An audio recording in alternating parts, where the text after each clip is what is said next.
We're going to look at Chapter 10, VSEPR. VSEPR stands for Valence, Shell, Electron, Pair, Repulsion Theory, and this just helps explain what molecules look like in 3D. So what you need to know about this chapter is how to draw the Lewis structure, how to figure out how many total things are on an atom, and then from there you can figure out how many are bonds and how many are lone pairs, and then you're going to have to classify the molecular geometry name and the shape name. The molecular geometry name is the overarching title, and then a more specific title is the shape name. You also have to know the bond angle, and then you'll have to be able to draw it in 3D. Okay, so I'm just going to quickly go over these, make sure your chart is filled in on your notes so that you can utilize it as you practice this concept. So when we're looking at something that has two connecting components, for example, if we're looking at beryllium, it has two things connected to it. Anything that has a center atom and two connecting pieces is called linear. And the shape name, when there's no lone pairs on the center atom, we also have the same shape name. In this case, it is also linear. And the bond angles are between bonded pairs. So the angle from this H to this H, or it's actually a little bit easier to see it from this side to this side, is 180 degrees. Okay, so that is where that bond angle comes from. 180 degrees for anything that is linear. Now, when you have a center atom connected to three things, we call that trigonal planar. Okay, this is in the same plane. This does not breach the 3D plane. So linear and trigonal planar both are in the same plane. And I told you that when you have no lone pairs on the center atom, we also call that trigonal planar the same shape name. So again, trigonal planar.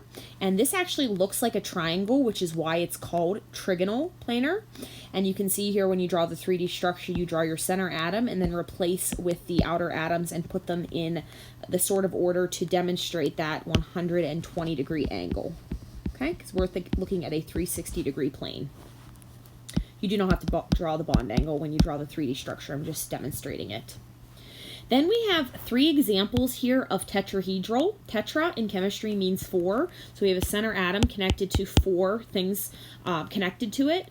And remember, a thing, although not very scientific, can be considered a bonded atom or a lone pair. So when you look at this NH3 molecule, you can see three connected H's, but also a lone pair on the center atom. So that is considered four items. And then H2O also has two H's, but also two sets of lone pairs. So all three of these, CH4, NH3, and H2O, have four things on the center atom. Now the things are either bonds and then no lone pairs, three bonds and one lone pair, or two bonds and two lone pairs, but they all equal four. Okay? So the molecular geometry name for all of these is tetrahedral, meaning four things are connected, and the shape name is what changes when you change one of the connections from a center atom to a bonded atom from a lone pair. So when they're all bonded, we have the same exact molecular geometry and shape name, that is tetrahedral.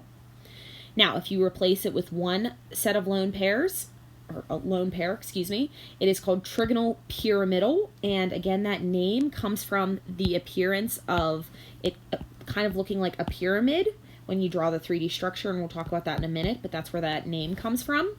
And then the last one is bent. Okay, so if you have a center atom, two bonded, and two lone pairs, we call that last one the shape name bent. Okay, so all of these are considered the molecular geometry of tetrahedral, and the subcategory is what changes when you replace the center atom instead of having bonds with some lone pairs. Now, to draw the tetrahedral, it is all the same. You have a center atom, you draw a singular line up and down, these are all in the same plane, and then we use this dash and wedge notation to indicate the 3D nature. So tetrahedral is the first one that breaches the 3D plane, meaning it goes into not only the X, but the Y and the Z plane as well. So the way we do that, we demonstrate that, is by using this wedge, which is kind of indicative of having something kind of towards your face, and the dash, which means it's kind of going back, and they're supposed to be in the same eyesight. So we use the dash and the wedge to indicate that 3D nature of tetrahedral. Now, you can just replace, instead of having a bond, you can replace this with a lone pair if you're looking at the trigonal pyramidal, or you can replace it with two lone pairs. Now, it does not matter what you choose to replace with the lone pairs or the bonded. You are 100% welcome to put your lone pairs here as well and keep the B's up here. You just still do need to draw that wedge and dash to indicate the 3D nature. So there is no priority when it comes to placing lone pairs and bonded atoms in the 3D structure for tetrahedral. Okay? Moving on to the last two we're looking at here.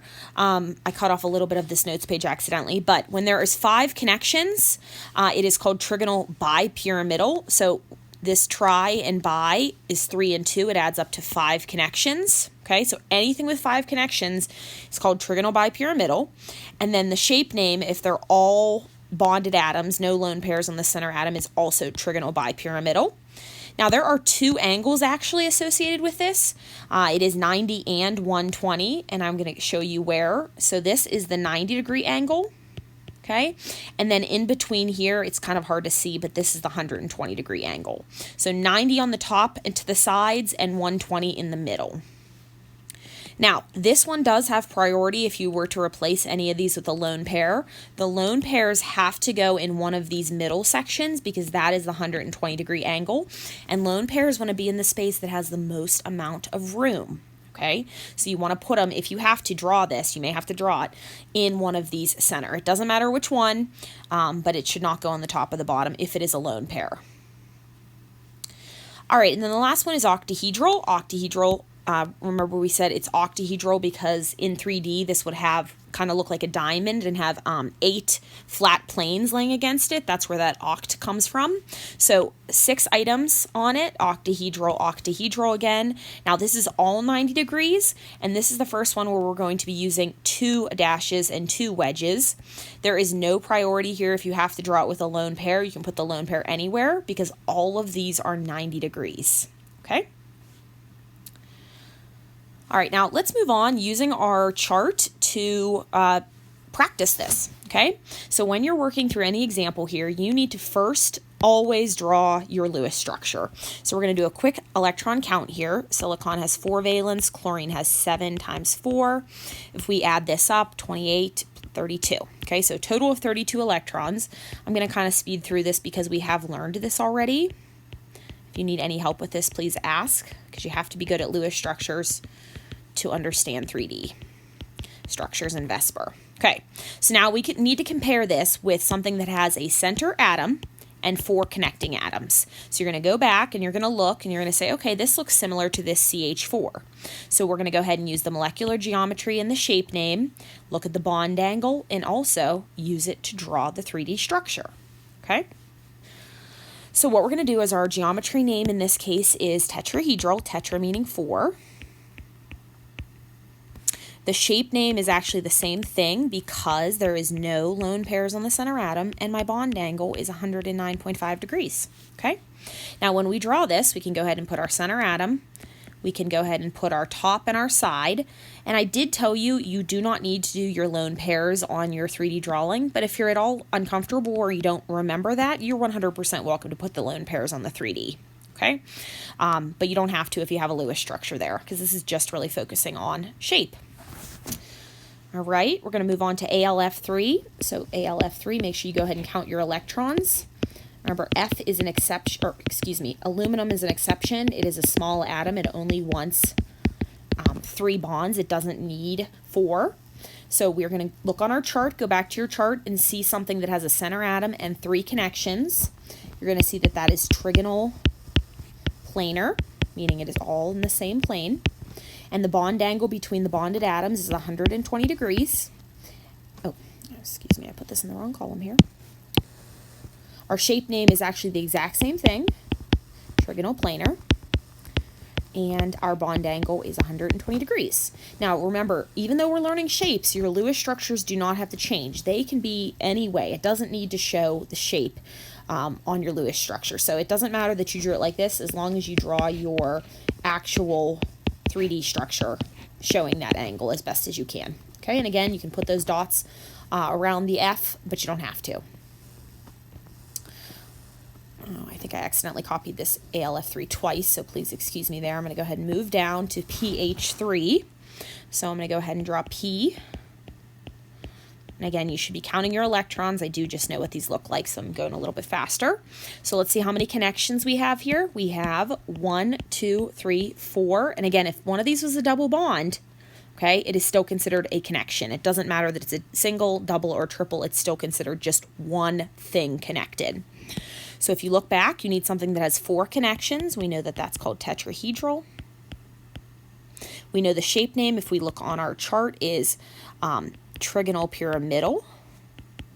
Remember, the shape name changes when you have lone pairs on your center atom.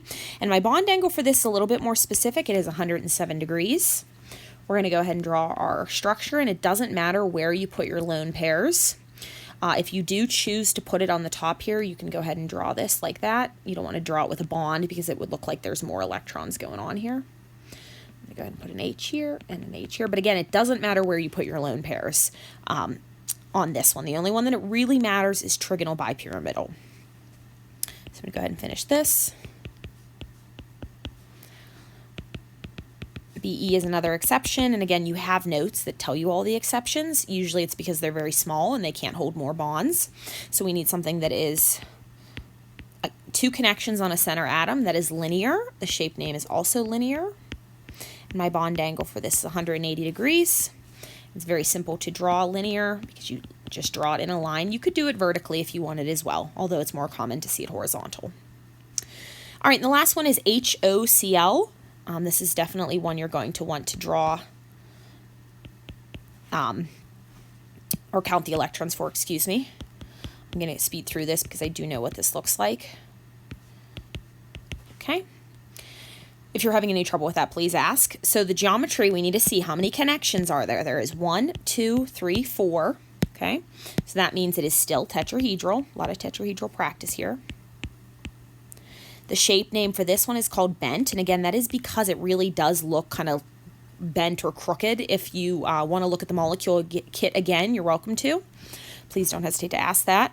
And so this angle is 104.5, and again, these angles are between the bonded pairs, not lone pairs, because we can't count lone pair angles because they're just a vicinity of finding them. Okay, so I'm going to go ahead and put my electrons here. And there's many ways you could draw this truly. You could put the lone pairs on the dash of the wedge. You would then just replace the others with the C and the H. No priority to those. Okay?